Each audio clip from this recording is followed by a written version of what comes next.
부작용 중에서 한 가지만 나타내기 위해서 이 약을 쓰는 것은 어떻게 보면 주객이 전도가 됐다고 해야 되나?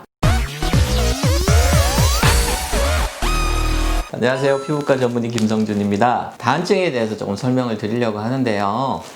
다한증 치료에 이제 다양한 방법들이 시행이 되고 있는데, 일단 뭐 수술이나 시술이나 이런 거를 제외하고 다른 부분으로 할 수 있는 방법에 대해서 조금 설명을 드릴게요. 제일 옛날부터 이제 많이 하던 게 데오도란트 바르는 거였어요. 근데 데오도란트는 냄새 부분을 잡아주는 것이지 땀의 분비량을 줄이거나 하는 그런 역할은 없어서 근본적으로 이제 땀을 줄이는 그런 치료제는 아니라고 일단 생각을 하시면 되고요.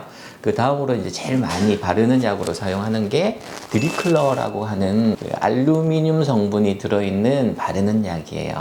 약간 물파스 같이 생긴 약인데 그걸 겨드랑이라든지 그 이외에 땀이 나는 부분에 발라주면 그 알루미늄 그 작은 입자가 땀샘을 막아서 땀이 분비가 되는 거를 억제를 하는 그런 약인데요. 시중에는 드리클러라고 하는 약이 대부분이고 그 이외에 한국 제약회사에서도 만들어서 이제 나오는 제품들이 한두 가지가 더 있습니다. 그래서 이제 바르는 약을 바르면 땀이 심하게 많이 나지 않는 분들은 한번 바르면 하루 정도는 그 효과가 지속이 되기 때문에 많이들 이용을 하는데, 접촉성 피부염이라든지 그런 부작용이 약간 동반이 될 수도 있어요. 그 다음으로 많이 하는 방법은 땀 주사 보톡스를 맞는다든지 아니면 이온 영동요법이라고 해서 약하게 전류를, 땀이 나는 부분에 전류를 걸어줘서 그 전류가 작용을 해서 이제 땀을 줄여주는 그런 방법들이 있고, 최근 들어서 많이 이제 문의가 들어오는 약인데 글리코피롤레이트라고 하는 약이 있어요. 이 약은 원래 사용하는 용도로는 먹는 약 같은 경우에는 소화 궤양 치료의 보조제 역할, 그리고 주사제는 마취과 영역에서 주로 사용을 하는데, 전신 마취를 하면 굉장히 분비물이 많이 나게 되고, 분비물이 많으면 호흡기나 기도를 막게 되는 그런 부작용이 있기 때문에 그런 분비물을 줄이기 위해서 이 약을 주게 돼요. 이 약이 이제 몸에 들어오게 되면 굉장히 이제 다양한 역할을 해요.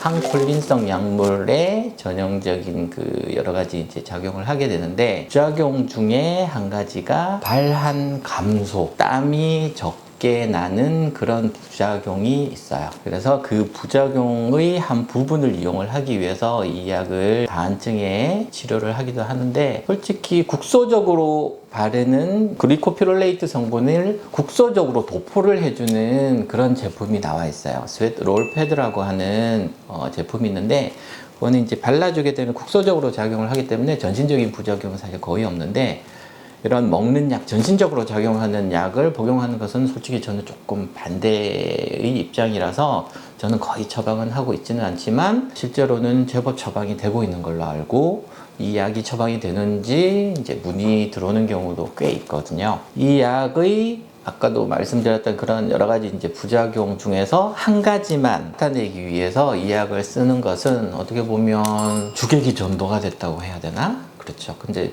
이런 약에 제일 대표적인 약은 미녹시딜이라고 하는 발모제 성분이에요. 미녹시딜이라고 하는 약은 혈압약인데, 혈압 조절을 하기 위해서 이 약을 먹었더니 막 털이 나는 거예요. 그래서 실제로 이제는 이 약은 더 이상 혈압약으로는 거의 사용하지 않고 발모제로 용도가 아예 바뀌어 버렸거든요. 근데 다른 여러 가지 부작용만 충분히 줄여주고 한다면 이런 글리코피롤레이트라고 하는 이런 약들도 다한증 치료에도 시도해 볼 만한데, 그런 부분 부작용이 굉장히 많기 때문에 이 약 쓰는 거는 저는 솔직히 약간은 반대적인 입장을 가지고 있습니다. 여기서 이제 주목해 봐야 될 부작용 같은 경우에는 굉장히 예민해진다든지 가슴이 막 뛴다든지 변비가 생긴다든지 입이 마른고 땀이 줄어들고 소변도 줄어들고 동공이 산대되고 그런 부분이 있기 때문에, 이 부작용이 실제로 더 문제가 되는 경우에는 빈대 잡으려고 하다가 이제 초과상관 태운다고 다른 부분이 더 문제가 되면은 이 약은 사용을 하지 않는 게 좋다고 저는 생각을 하거든요. 제가 설명을 드렸던 여러 가지 부작용이나 이런 부분에도 불구하고 그래도 나는 이걸 한번 먹어보고 싶다 하시는 분들은 전문가들에게 충분한 상담과 대화를 나눠본 다음에 이득이 되는 부분, 실이 되는 부분 잘 고려를 한 다음에 최종적으로 결정을 내리시는 게 좋을 것 같아요.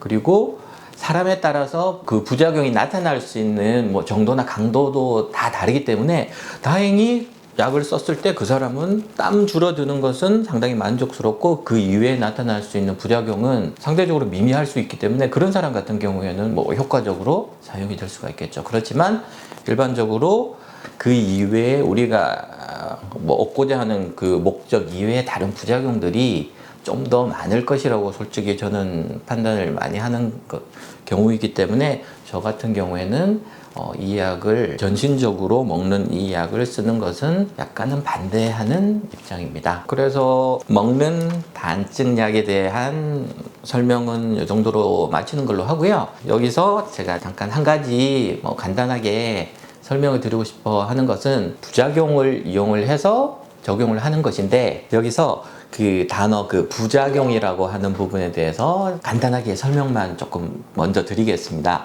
그러니까 부작용이라고 하면은 일반 사람들은 이거를 아니 불자 아니면 이거는 절대 나타나면 안 되는 잘못된 틀린 작용이라고 생각을 하는데, 부작용이라고 하면 여기서 부작용이 아니고 부작용인 거야. 아니불이 아니고 버금 부자를 쓰기 때문에 반장 부반장 할 때 그 부예요. 그래서 주된 작용과 그 이외에 기타적으로 충분히 나타날 수 있는 그 작용을 말하는 것이 부작용이라고 하는 말이라는 것을 한번 알려드리고 싶습니다.